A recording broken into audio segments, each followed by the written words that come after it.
Hi guys, and finally welcome to my review for the SoundRhyme SR10. This is an IM that I've had now for a couple of weeks. I've been listening to it carefully, making sure that what I do say makes justice to what the SR10 is. I'm not going to take you through the whole box, just kind of basically run you through the details here in the back, which is that it has an 18 ohm impedance, frequency response from 10 hertz to 40 kilohertz, 115 dBs.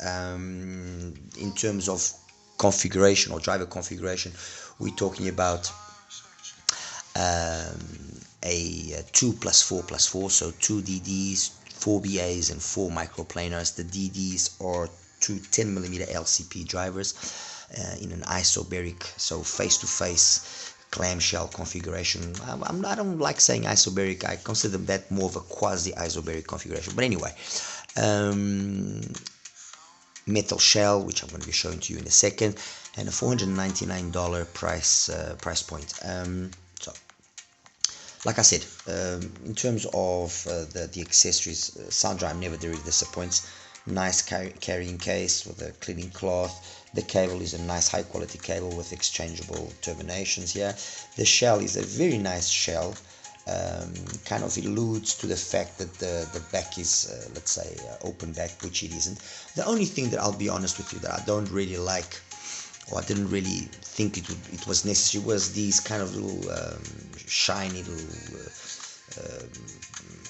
pseudo gems, or whatever you want to call them, or stars, or whatever they are. I think that they could have done without that, because these ultimately will fall off, and yeah, not really necessary. In terms of the tips, like I said, it's got some decent tips. I'm actually using some of the stock tips that it brings with it. The cable again is a nice quality cable, so really nothing much there that can be said with regards to the accessories. That they are a good quality. It's a nice package. I mean, $499, that's what you expect. In terms of the fit, although it's a relatively big shell, I'm not going to say it's not the biggest shell I've seen, but it's a relatively big shell. It actually fits quite nicely, although truth be told, I have to give it a little bit of a twist, like a little bit of a tilt, because my ear canal, the angle that the actual nozzle here has is not the ideal to fit my ear canal straight away perfectly, and the actual IM sitting is straight. But that's just me. Maybe in your case you will not encounter that issue. Anyway, with regards to the physical aspects of the physical side of things, cable and the actual IM, in my opinion, it scores top marks. It's well built, it's well accessorized, it fits nicely. I don't think it's going to be an issue in any way. What did I bring out to kind of position the SR10? I brought out another two IMs from SoundRhyme, the DTE 264 EST. This priced at $999, so twice the value of the SR10. And the other one is a DTE 900 on this side here, which is $749. They both have one common thing, which is the fact they have ESTs. The DTE 900 is a 1 plus 4 plus 4 ESTs. The DTE 264, as the name alludes to the fact, is a two DDs, 6 BAs, and 4 ESTs. They both use a mix in the BAs and in the ESTs of Knowles and Sonian. And in the DDs, the difference here is that this is two 8mm, while the DTE 900 is a single 10mm. The other different thing here is the fact that the DTE also has the adjustable switches here, which basically affect the bass and the high frequencies. Obviously these are not well, not obviously, but this is not the stock cable for the DTE. This is the stock cable for the DTE 900, for the DTE 264, my apologies. Both the DTE 264 and the SR10 do not have any exchangeable nozzles, no switches, no nothing. So it's basically the tuning that comes with them that is there. I do have to mention that there is something with regards to my DTE 264 that I did to it to make it more pleasing to my style of listening, to my way of listening, which is in stock format. The DTE 264 has got a lot of energy in the mids, upper mids, and treble. It's something which I'll obviously show to you when I get to the graph section, but it's a very energetic upper, let's say, register. And what I did, which when you actually look at the graph, you would think maybe that's not going to be an issue, because you also got a nice big thick bass. But in reality, the fact that it's two 8mm drivers to start with, and then the amount of energy that we get from those 6 PAs and that and those 4 ESTs is such that it kind of overpowers to a certain extent the bass, especially because it's a very sub-bass focused IM. While, for example, on the DTE 900, it's got a hell of a lot of mid-bass impact, and so that sort of energy, which it also is quite energetic in the upper registers, is kind of mitigated, and you don't notice that as much. So what I ended up doing here on my unit of the 264 is place some tenstum oxygen filters on the nozzle to tame things down. And so the graph that I will be showing and what I will be talking to you about is of the DTE 264 in this slightly, let's say, revised version, which is with the tenstum oxygen filters on it. And the graph that I will be showing you is exactly that as well. The other IEMs that I have here in the front are two other IEMs from the same brand, the Hisenior Mega 7 and the Hisenior Mega 5 EST, the anniversary edition. Both of these two IEMs represent, for me personally, some of the best products that Hisenior has made. I'm a very big fan of Hisenior and their products. The other one that I really think is a standout is the T4. But anyway, these two here are here for what reason? Well, they share a style of tuning which is very familiar here to the SR10. Okay, while the DTE 264, the DTE 900, and the SR10 have different styles of tuning completely, these three actually share a lot of similarity in the way that they've been tuned. And I thought it would make sense to put them here to kind of position this so that you know what kind of sound you're getting from the SR10, because I know that not a lot of us are able to, unfortunately, have not purchase the IEMs, but also have access many times to these IEMs to listen to them and to see whether you like them. So you kind of end up having to, to depend on guys like myself to try and see if the particular IEM is to your liking or not. And to that extent, I try and do my very best to be as accommodating as I possibly can be, obviously, because I cannot also buy all the IEMs, but I try and give as much as possible these comparisons. So in the event that you have any one of these other IEMs, or you've listened to one of these other IEMs, you might be able to then have an idea of what the SR10 in this particular case sounds like. Anyway, let's jump into it.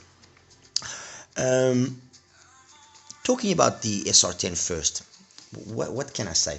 Well, as I said, it's got this style of tuning which was very popular during this year, which means that it has a kind of a meta style type of pin again, with that little kind of a kink there at 2 kilohertz. So it starts rising slowly from about 900 hertz, 1 kilohertz, starts rising slowly, has a little kink there at 2 kilohertz, and then rises the rest until it peaks at 3 and then starts dropping off. That's the kind of tuning that you get both here on the Mega 5 EST and on the Mega 7. Although the Mega 7, as you know, is a 1+6, the EST, the 5 EST anniversary edition is a tribrid, much like the SR10, although it uses ESTs and not microplanars. What that then all means is that we have, and in the particular case of the SR10, a very nicely executed mid-range, very nicely executed vocals. Female and male vocals are, to my opinion, to my preference, spot on. There's nothing really I can say. They both come across very realistic. The transition into the upper mids and then into the treble, again, phenomenal. Really nothing that I can say there. That 100 hertz point that I like comparing to where it matches very close to 3 kilohertz at 2.8, but then the amount of energy that you have is not much. So what you end up getting is this very organic, very realistic type of mid-range presentation, which is what we get here on these two as well. So it's a very easy to listen to IEM. It's an IEM that just conveys a high degree of realism to vocals, to instruments. And then the way that they've implemented the microplanars is something that I have to again applaud. Microplanars, I don't think have as much of an issue in their implementation as BAs when they are not properly implemented. But you know, we have seen the occasional case where microplanars have been just overly energized, given too much energy, and that energy makes the sound then become overly fake. In this particular case, the way that the 4 microplanars have been implemented here is very nice, very nice. It's got a a sound which is very much clean, detailed, but non-fatiguing. It's an easy to listen treble. So it's got an extension which is very well done, very clean, very detailed, and very easy to listen to. Coupled to the fact that then we have, and all of what I've just said is also the way that it is, because we've got 2 10mm drivers which, you know, generate a lot of bass. There's a lot of bass here in the SR10, but it's a lot of very high quality bass, and I think it's a mix of several factors. The first of all is the fact that they've used decent quality drivers. The second is they've tuned the drivers properly. They've not overdone things, and then the fact that we have a metal shell, all of that helps. These things all contribute to each other to make the bass, although big, you know, it's a bold bass, it's clean, it's detailed in that, and the energy that we get from the microplanars, it helps clean up that bass, but that bass amount also makes sure that the planars sound very realistic. The microplanars sound very realistic and non-fatiguing in the higher frequencies, obviously, and that the mids come across as well in a very rich, very lush manner. It's a very nice IM to listen to. Honestly, it is very nice. It's very easygoing. There's nothing that, you know, will jump out as excessive or anything. It scales extremely well. I would say the scaling was one of the things that I actually was impressed with.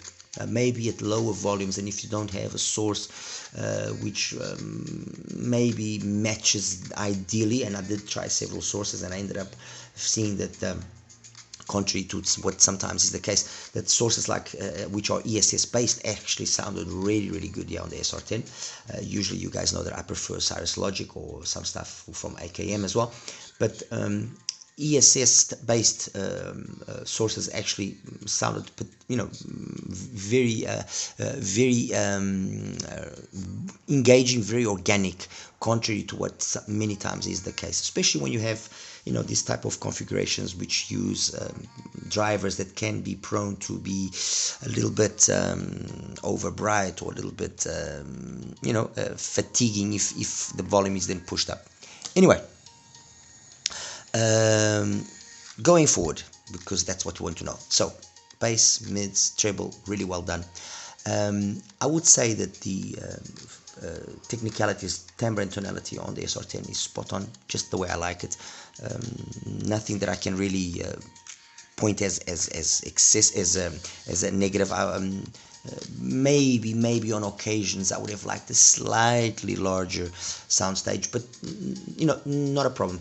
To that extent, for example, the soundstage that we get here on the Mega 7 is bigger, but I think a lot of that is also down to the fact that we also have a lot more bass energy here than what we do on the Mega 7, for example. I think the main takeaway here with regards to the SR10 is that it is a very easy to listen to IM. It's got a very organic, very relaxed type of presentation that, although powerful in the bass, never makes it overpowering because of the way that all the drivers have been matched so well. And then in terms of its technicalities, you know, the soundstage, the imaging, the detail retrieval are all where they should be, in my opinion. I think if they had tried to give it a little bit more detailed retrieval, it would have started sounding maybe a little bit excessive, a little bit overdone. Maybe at lower volumes that wouldn't be a problem, but then if you started pushing the volume, you could run into that problem like you did, for example, with the DTE264. I think the biggest flaw with the DTE264 is that the amount of energy that they gave it at lower volumes, yes, very nice, everything kind of comes across very balanced, but then when you start pushing the volume, it can become pretty fatiguing very quickly. With the DTE 900, that does happen to a certain extent, but you know, selecting the switches and using especially the impedance adapter, I think is the way to go. In my opinion, the DTE 900, there's only 2 ways of listening to it. It's either with the 1-0 switch on, which actually is boosting the bass a little bit, and you have no impedance adapter, or then the way I prefer listening to it, which is with both switches off and with the impedance adapter, 25 ohm impedance adapter, the switches off, and the DTE 900 just sings. It absolutely sings. Phenomenal IM, phenomenal IM. And you know, you have to listen to it to really understand what I'm saying. But anyway, sound wise, I think I've given, or I've set the stage. Now comparing it briefly with the others so that you can see where it sits. Like I was saying, compared here with the two Hiseniors, they share a very similar type of presentation with regards to their sound. Be it the Mega 5 EST or be it then the Mega 7, they have a mid-range presentation, I would say, from about let's say 300 hertz all the way to about 5. So you got, you know, upper bass, mids, and upper mids. They sound very similar. What then changes is how the bass is done, with the Mega 7 being the one that has the least bass. Okay, the Mega 5 EST has significantly got more bass than the Mega 7, and then the SR10, it basically has the same bass as we get on the Mega 5. The difference is that area there between 100 and 300 hertz. It's just a little bit more energetic. When I show you the graph, you'll understand. But in essence, you don't really notice a big difference. What difference there exists is that the mids, upper mids, and treble, although graphically, you know, they all look similar and they kind of are of the same energy level and so on and so forth, the fact that we do have more drivers in the SR10 does make that part of the spectrum sound a little bit more alive, and so the Mega 5 EST can, by comparison, sound a little bit laid back, a little bit more lazy in that department. But I mean, that's just for you guys to understand here how these two match up to each other. The reality is the Mega 5 EST is, in my opinion, really well tuned. Really, I mean, it's got a really well done tuning, and the proof of that is that other more, let's say, prominent reviewers agreed with that. I think that the Mega 5 EST, the bass edition, was a total mess, honestly. I didn't really understand why they did that, because although the bass energy was nice and it still sounded great and fantastic, it kind of traded the clarity, the detail, the organic sensation that we get out of this IM in its normal configuration, with that extra bass that, okay, made it a little bit more fun, because that was the main criticism I think most people gave the 5 EST, was that it was a little bit sometimes boring. I never found it, but anyway, and gave it then that extra bass energy to make it sound all energetic and so on. Like I said, I think that was a mistake, but it is what it is. They did it, and that's that. The Mega 7, on the other hand, again, some of the criticism that it's been given to it is that it's got too little bass. I don't think so. I think the bass that you get here is perfectly matched with the way that the mids and upper mids and treble have been done. And so we have two cases here or two opposing, let's say, groups, and people will decide what is their preference. Cleaner mids, cleaner highs, and then a bass which matches that, or then slightly darker mids, slightly darker highs, and a bass which comes across as more thick, as more present. Okay, the SR10, in my opinion, kind of goes halfway. It has kind of the bass energy that we get from the 5 EST, with a lot of the clarity and the detail that we get on the Mega 7. So it's a kind of an in-between, and I think that's the best way to actually position the SR10. It's an IM which shares a lot of the DNA that we find on these two Hiseniors, having that little extra bass energy that maybe some people might be thinking that is lacking on the Mega 7, but giving enough energy and having enough clarity up top to make it sound a little bit more live, a little bit more engaging, especially with specific genres, than the Mega 5 EST is. As compared with its other brethren, it's totally three different types of sound. Like I said, let me just quickly put the graphs here, so when I'm actually speaking, I know what I'm talking about, and I'm not just talking out of my head with nonsense.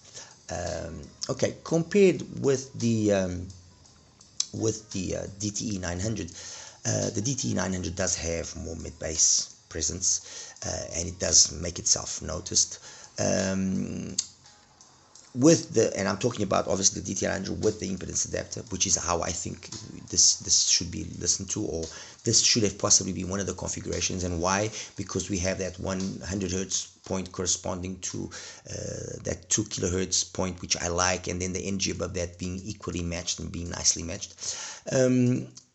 I would say that the SR10 is more polished overall, with more genres of music than the DTE900 is. The DTE900 will be the more fun, the more engaging IM to listen to, especially if you like EDM and so on and so forth. Now, having said that, if you take away the impedance adapter, yes, you do get a lot more detail in the mids, upper mids, and treble. Which at lower to mid volumes is kind of controlled by the amount of mid bass that you have, but then things that scale in a manner which I don't think is the ideal, and ultimately the DT900 becomes fatiguing. With the impedance adapter, that fatigue doesn't occur, that balance is always there, but you find, in my opinion, that the SR10 is just a more capable product, a little bit more polished. And ultimately, look, the difference is one has ESTs and the other one has microplanars. Okay, so that's that.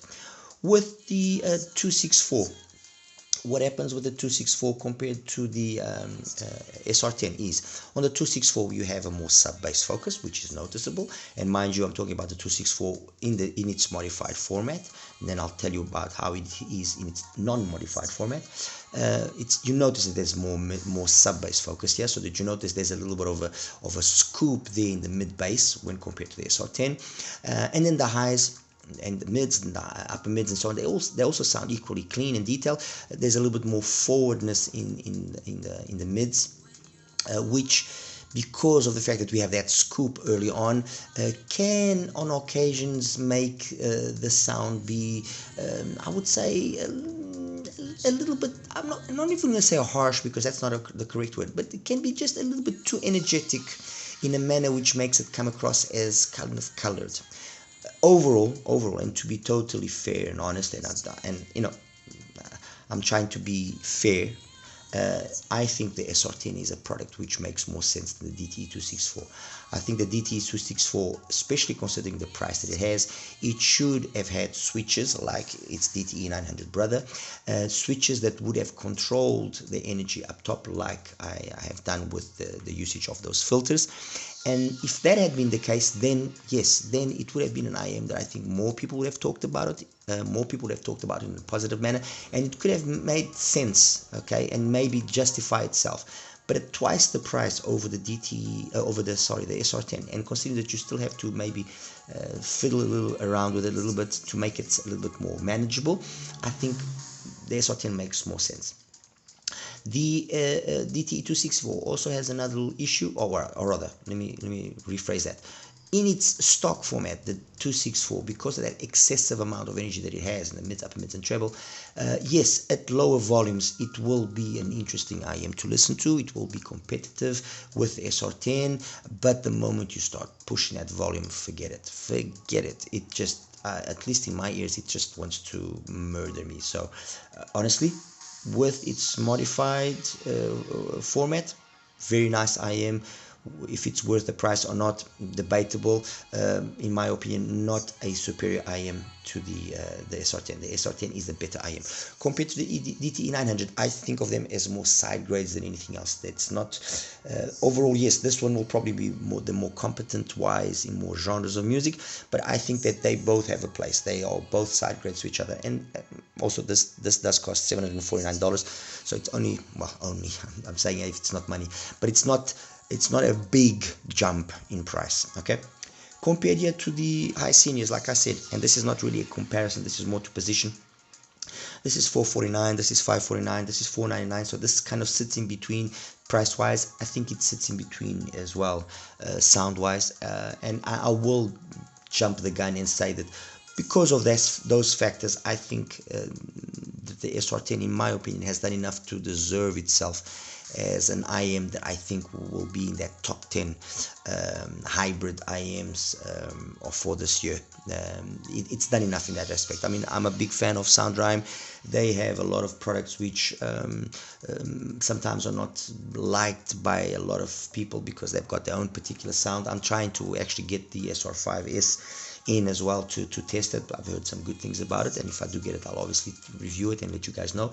But I think the SR10 as it stands here, when I consider everything, accessories, sound, the build, the price, it's done enough to be integrated into that top 10 group of mine. Anyway, let me just quickly show you the graphs and we'll wrap it up. Okay, so let's talk now graphs here for the SR10 from SoundRhyme. This is the graph of the SR10. Channel balance is spot on. Left and right channel were absolutely identical, which is, you know, not common, but especially when you consider IMs with so many drivers. But my particular unit was spot on. Let's put it that way. As you can see, it's got this gliding style of bass. I didn't find that it bled into the mids in any way. Maybe here and there a little bit extra thickness, but honestly nothing that I would consider offensive or that was a deal breaker or anything of the sort. No, I don't. 100 hertz point there corresponds to 2.8 kilohertz, like I said. But if you look at the amount of energy that you have there and the amount of energy that you have here, things are very balanced. So you have this nice, warm, kind of very easygoing, relaxed, long listening type of sound. You got that little kink there at around 2 kilohertz, as I said, and then peaks, like I said, afterwards at close to 3 kilohertz. And then it kind of slowly drops off. Nice energy past 10K as well. It just sounds really, really, really solid. I'm going to compare it first with the Hisenior so you guys can see what I'm talking about. So this is the Mega 5 EST Anniversary Edition. As you can see, they are almost identical in terms of their graph. A little bit of less energy here in the mid bass, which is slightly noticeable. It is, because obviously we got two 10mm drivers. It is slightly noticeable. More so because as well, although this is very similar in the way that it graphs, you notice that the SR10 in red has got more energy here in the mids, upper mids and treble. Okay, they both have again that kind of meta kind of thing going there, as you can see. Two phenomenal IMs, honestly, two phenomenal IMs, and the SR10 has got a lot of that same vibe, but with more fun associated to it compared to the Mega. Sorry, not the Mega, my apology. The Mega is this one. Compared to the Mega 7, and I hope you can see it properly, it's in purple. You can again see a lot of similarities in the way that everything is done here. And then, yes, the difference obviously is in the bass because of the way that the bass has been tuned in the Mega 7. The Mega 7 corresponds to 2 kilohertz, but you've got a lot of energy there, which is nicely controlled by the sub-bass focus that we have. So we got the stuck in the Mega 7. I didn't really find that it missed out on mid-bass significantly, but yes, EDM or songs which require a little bit more of mid-bass impact, like some rock, this is not where it's in its element. The SR10 will be better, unquestionably, but the reality is both IEMs are incredible. The Mega 7 has done enough to be part of that top 10 IEMs that I've listened to this year. The SR10 has done enough as well, although it's a tribrid instead of a hybrid. They both have done enough to deserve to be in that selection. Okay. Now let me actually just do away with this and do away with this, and I'm going to show you now the DTE with the configuration that I like listening to, which is with the switches both off, and then with the impedance adapter, and that's it. Okay. You would think by looking at okay, that kind of is similar, and you wouldn't be wrong, but this extra energy that we have here on the DTE 900 is noticeable. It is noticeable. I think, to be honest, it can be a mix of several factors, but it is noticeable that there's that thickness here, which is engaging, is entertaining for things like rock, like I said, but with certain female vocals, no. the benefit of having the impedance adapter, in my opinion, is the fact that you can get away with the scaling part being really nice. It scales really well, while if I'm using it in, for example, the 1.0 configuration, which is the one that I've just put up now, and let me just take away the SR10. These are the two configurations that I think make sense for the DTE 900. Okay, as you can see, one you get roughly 1.8, the other you get 2 kilohertz. So straight away there, that's the better one. Okay. Yes, the configuration with a little bit more energy will be a little bit more engaging at lower volumes, will have a little bit extra detail, that's not denying it, but it doesn't scale as well, okay, and it starts becoming a little bit unpolished when the volume really gets pushed. That's why ultimately I did away with it and I opted for this configuration, that I think that although maybe for some looking at this part here you might not think it is ideal, it's really well done. The good thing about the DTE 900 is the way that the ESTs have been implemented is really good, and especially when you compare it to something like the 264. That's one thing that they've really done well, although in its stock configuration, the 264, we've got an extra, we get from about here, from about 1.5, we get an extra 3 to 4 dBs all the way across, okay, and that amount of extra energy is what ultimately spoils the DTE's 264 potential. The 264 with the switch, with the filters like I've done, or with then switches like they did on the 900, I think would have made it a completely different beast. And I mean, you compare the two, you can see one it's got that big thick mid bass, the other one is more sub bass focused, tuck styled, as opposed to, I guess you could call this a gliding style of bass that's taken some steroids, if you want. Up top, there's really not that much of a difference after I've done my modification. But yes, you do notice the DTE 264 doesn't have the same sort of mid bass slam, and you'd notice there's a void here when going back and forth between one and the other. And the thing is, when you take the 264, for example, and you then start listening to the SR10, you understand that yes, okay, you got a nice amount of sub bass focus on the 264. You got a nicely executed treble as well, but this extra forwardness here in this transition from the mids to the upper mids, and that too much of a dip compared to the SR10 here, from around 150 to 657 hertz. So in a section where vocals, male vocals especially, are going to be important, and certain instruments as well do come across in a significant manner, it just no. I mean, it pains me to say this, but the SR10 is the better IEM. That's the reality. Anyway, guys, I hope I was able to clarify things here about the SoundRhyme, the SR10. Really nice IEM. Really enjoyed listening to it. I think if you do have the opportunity, please give it a listen. I think you will not be disappointed. Honestly, I think you will not be disappointed. And if you cannot have the chance to listen to it, I think that the fact that I've compared it to two other IEMs which have received a high level of praise, which is the Mega 7 and the Mega 5 EST Anniversary Edition, is enough, or should be enough, to give you guys some confidence if you are thinking about purchasing the SR10. Okay. Anyway, guys, as always, like and subscribe. Any questions, please feel free to ask me. You take care now. Bye bye.